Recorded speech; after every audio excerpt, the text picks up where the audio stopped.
Good morning. Today I'm going to explain dashi stock. I needed to make some, so I thought I'd give you an explanation. Why not? Well, to start with is water.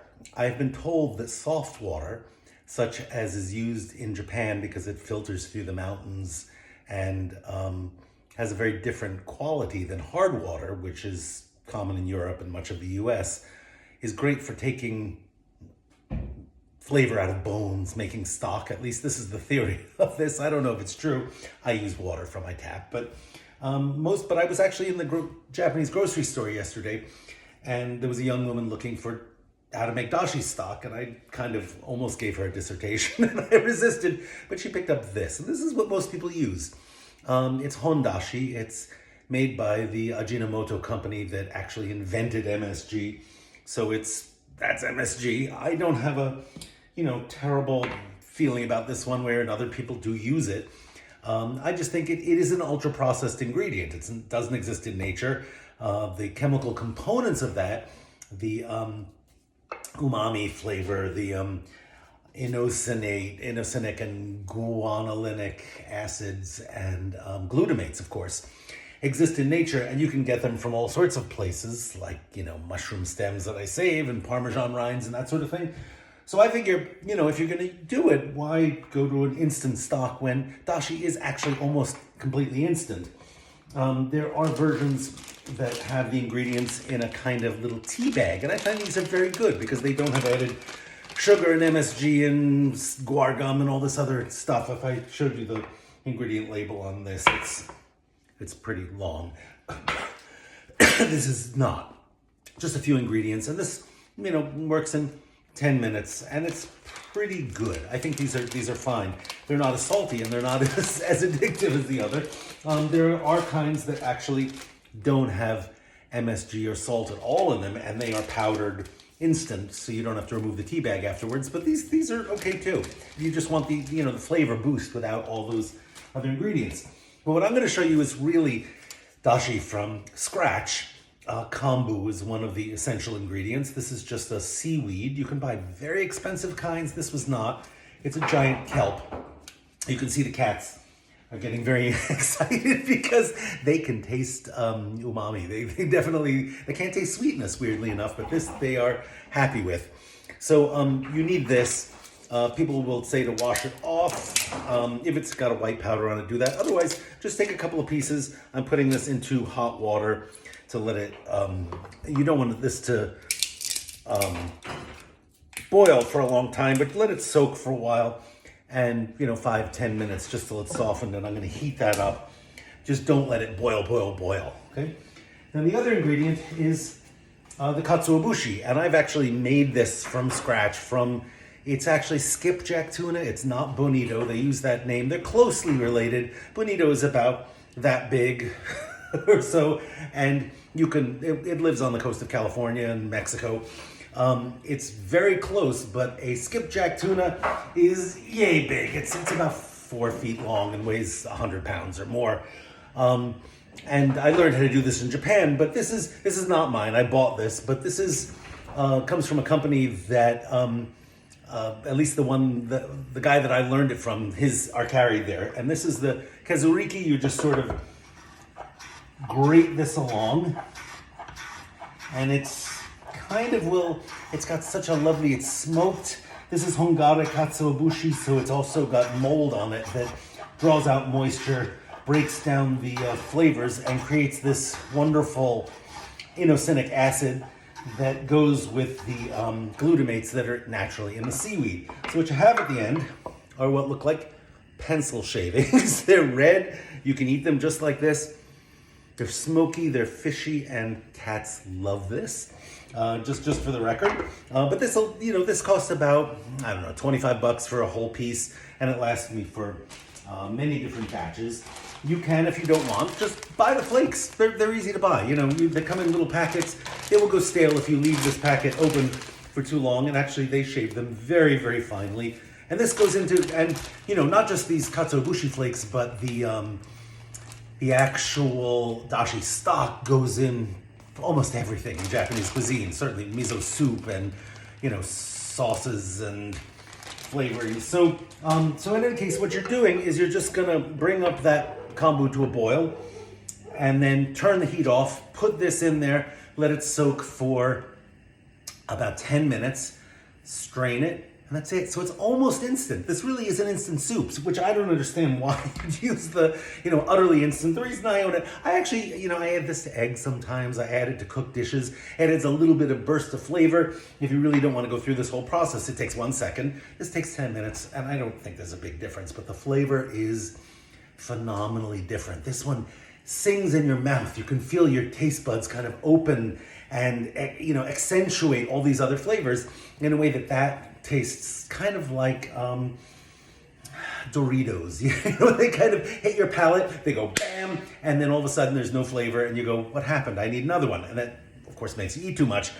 This is satisfying in a way that the flavor just kind of seeps into your taste buds. And I tell you, this is the most magnificent ingredient ever. It's just add it to anything. So I'll show you what the dashi stock looks like in a second. So I've just boiled the kombu with a couple of mushroom stems that I used yesterday, and I'm going to I boiled them for 10 minutes maybe. I shut that off. I'm going to add all these katsuobushi flakes, about a big handful, maybe 2 works fine. And I'm going to leave that for 10 minutes, strain it, and I have dashi stock. So here's the straining. I'm putting it in a jar because I'm actually going to chill it. Almost all went into the jar. A little bit didn't, but that's okay.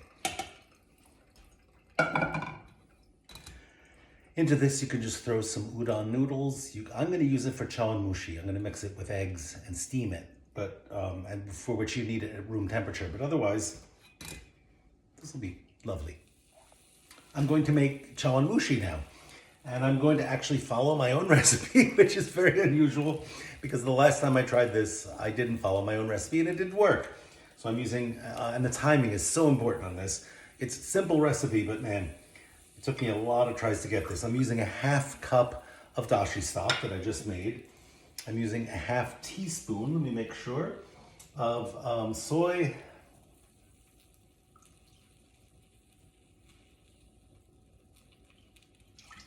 I'm using a 1/2 teaspoon of mirin. And I'm going to use an egg. I used a jumbo egg and I couldn't find those, so I'm using an extra large egg.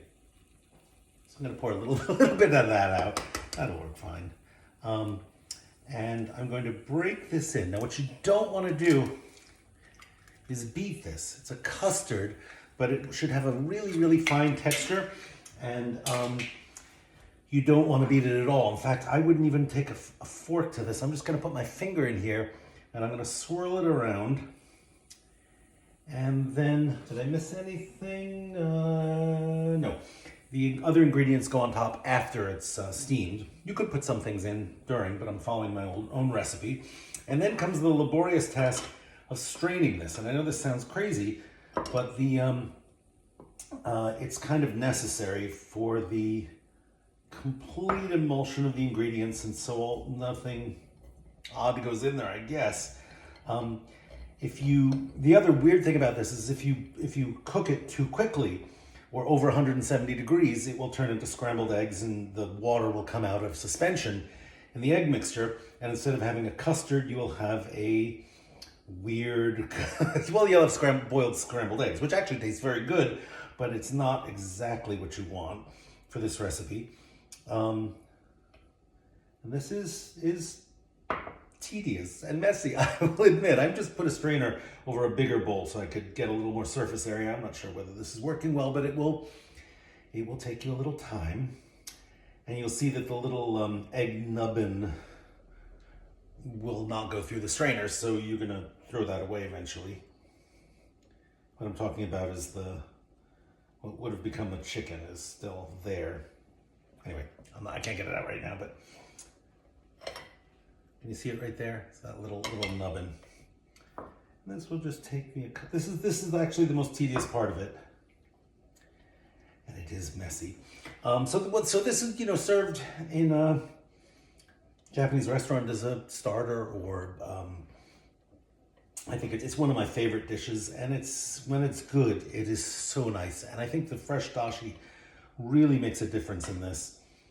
And this weird process, I'm getting it all over the place, I think is also absolutely necessary, because otherwise, if you take a fork to this, it will just become scrambled eggs. The steaming also is exactly timed. If I'm correct, it is exactly 12 minutes on the lowest possible setting that you have. Anything over that, and then again, we'll just cook. So this is almost through. I've spilled about I don't know, a tablespoon. I don't think it's going to make a difference, really. That will make a difference. And so will these little weird snotty nubbins. I'm going to just toss. And then I'm going to put this back into the cup. I'm not going to worry about what I spilled here, but oh well. And then I'm going to put this top on. I'm going to put it into the steamer, and I'm actually putting it in 3 inches of hot water. And I'm going to leave it there for exactly 12 minutes on my timer. I'll come back. Okay, it's been steamed for 12 minutes. I let it rest for 3 minutes. It's still steaming, as you can see that. I want it warm. And what I did is I cooked some mushrooms that I'm just gonna lay a few in there. Maybe, let's say 3, yeah. And I charred some little cherry tomatoes. I'm gonna lay those in there. How about also 3? And then I'm going to add just a little bit of, I have some tuna that is raw, but marinated in Urfa chili and white pepper. And I think I'm just gonna put 2 of those in there because they're kind of big. So this is gonna look rather grand, I think. My original recipe called for salmon, but this is fine. And I'm just gonna put a few scallions on top, and that last scallion fell in just such an ugly place that I'm going to resort to my tweezers and put it on top. And then I will have something quite beautiful. It does not look unlike the one in the book, so I can dispense with that. I'm gonna show you what the texture is like now. So this should be a nice creamy, look at that custard. It's just perfectly set.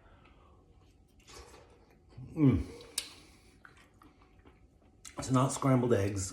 It's just okay, this is like one of my favorite things. Look at that texture.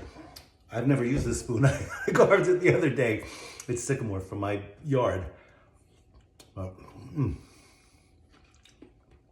This combination of ingredients